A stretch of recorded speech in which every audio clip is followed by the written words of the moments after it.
Assalamualaikum warahmatullahi wabarakatuh. Perkenalkan, nama saya Fadira Zakiansyah dengan NIM 10324046. Saya di sini ingin menjelaskan 3 materi, yaitu materi pertama hudud 1 dan hudud 2. Yang kedua yaitu materi kias dengan diat. Yang ketiga yaitu reformasi dan politifikasi hukum Islam. Nah, materi pertama yaitu hud. Saya ingin menjelaskan hud. Hud yaitu bentuk jamak dari had. Nah, hud tersebut memiliki arti yaitu hukum yang sudah diterapkan oleh Allah Subhanahu wa taala dalam Al-Qur'an dan hadis yang menunjuk hukuman bagi pelaku kejahatan. Untuk memudahkan, biasa orang membagi 2 hudud.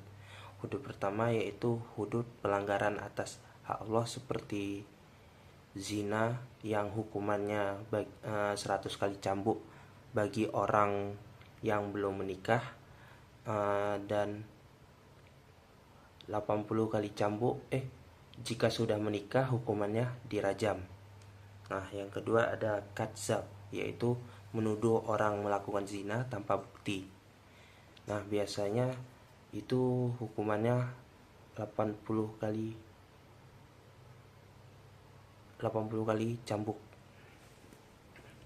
Yang kedua yaitu khamar, meminum minuman khamar atau yang memabukkan. Nah, hukumannya itu masih cambuk, tapi jumlahnya masih diperdebatkan oleh para ulama. Nah, yang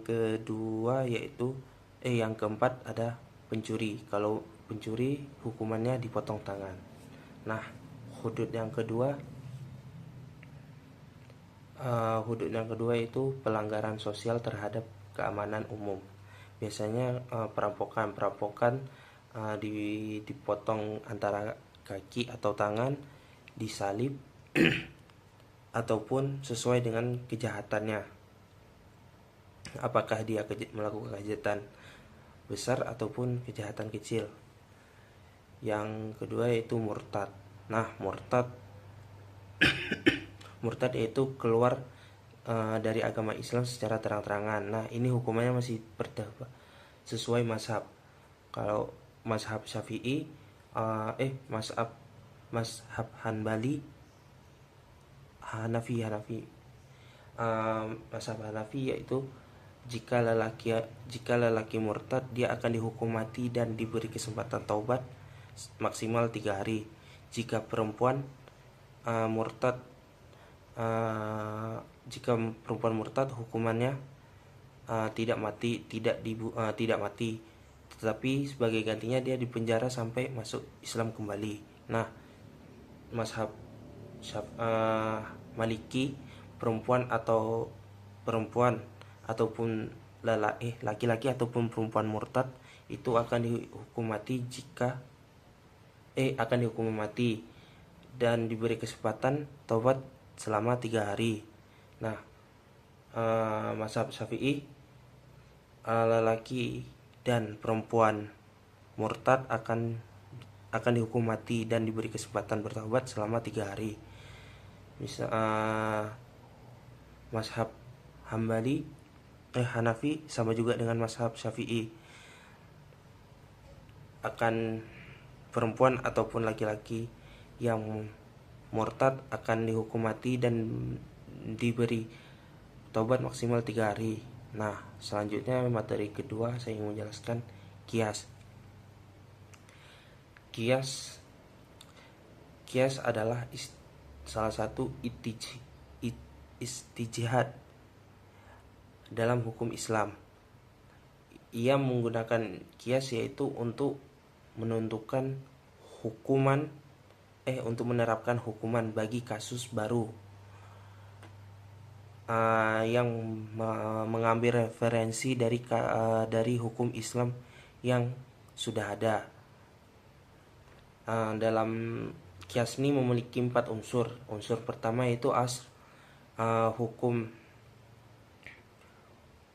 kasus baru tapi hukumnya sudah ada. Habis itu ada farj, yaitu kasus baru, yaitu ilah, yaitu alasan hukum dengan hukum yang diterapkan. Contoh kias ini yaitu kias ini Al-Quran melarang minuman khamar karena memabukkan. Nah, narkoba juga memabukkan, jadi hukumnya haram juga.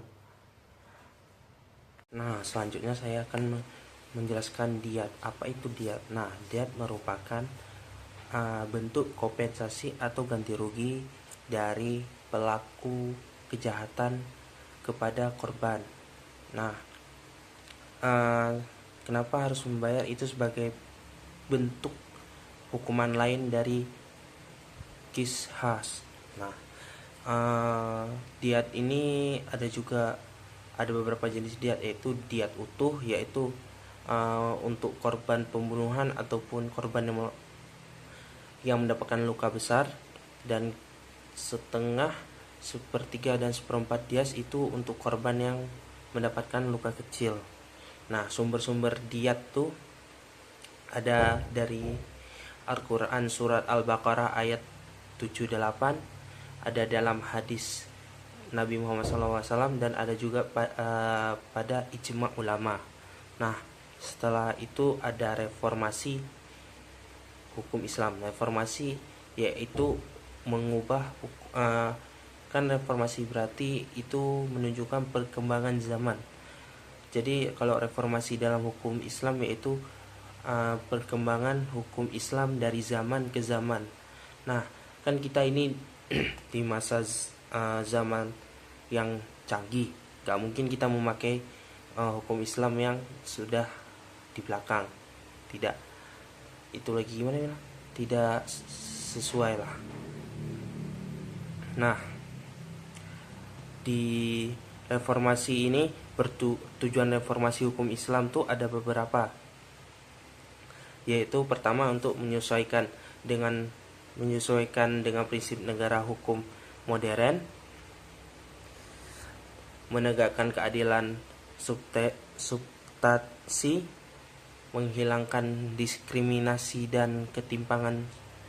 Habis itu ada meningkatkan perlindungan HAM. Nah, ada contoh bentuk reformasi yaitu komplikasi hukum Islam pada tahun 1991. Nah, pembaruan hukum perkawinan Undang-Undang Nomor 1 tahun 1974. Dan ada juga pemberlakuan peradilan agama sebagai bagian dari peradilan nasional UUD nomor 7 tahun 1989 sampai dan UUD nomor 3 tahun 2026 yang sekarang udah berubah menjadi UUD nomor 3 tahun 2006. Nah, perlakuan hukum Islam lokal misalnya di Aceh yaitu Kanud Jinayat. Kalau di Aceh ada namanya Kanud Jinayat, kan di Aceh tuh lebih kebanyakan pakai peraturan Islam, karena saya sendiri dari Aceh. Nah, di situ ada namanya tempat apa ya, lupa namanya. Di situ emang lapangan khusus biasa kalau orang melakukan ketahuan zina atau melakukan hukuman tuh biasa yang kalau dicambuk atau dirajam dilakukan secara umum atau transparan, tidak dilakukan secara sembunyi-sembunyi atau dalam peradilan atau tidak.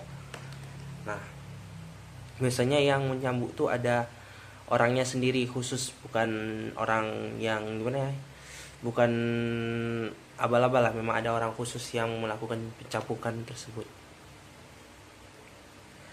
Nah, habis itu yang keduanya ada positifikasi hukum Islam. Positifikasi adalah hukum Islam itu adalah untuk membentuk hukum Islam secara tertulis atau positif. Tidak dalam kan kalau negara itu kan harus ada hukum tertulis baru masuk hukum nasional. Nah, ciri-ciri hukum positifikasi hukum Islam yaitu dimasukkan ke dalam undang-undang nasional, berlaku secara formal dan mengikat secara hukum, diputuskan oleh lembaga negara DPR dan Presiden berlaku untuk semua atau sebagian warga negara. Contoh positifikasi hukum Islam adalah Undang-Undang Perkawinan Undang-Undang Perkawinan Nomor 1 Tahun 1974 mengatur nikah, cerai, dan rujuk sesuai prinsip Islam. Nah, kedua ada komplikasi hukum Islam atau KHI, digunakan di pengadilan agama. Undang-Undang Zakat Nomor 23 Tahun 2011, ada juga Undang-Undang Haji dan Umrah, dan kanun-kanun syariah di Aceh termasuk tentang diat dan hudud dan jinayah.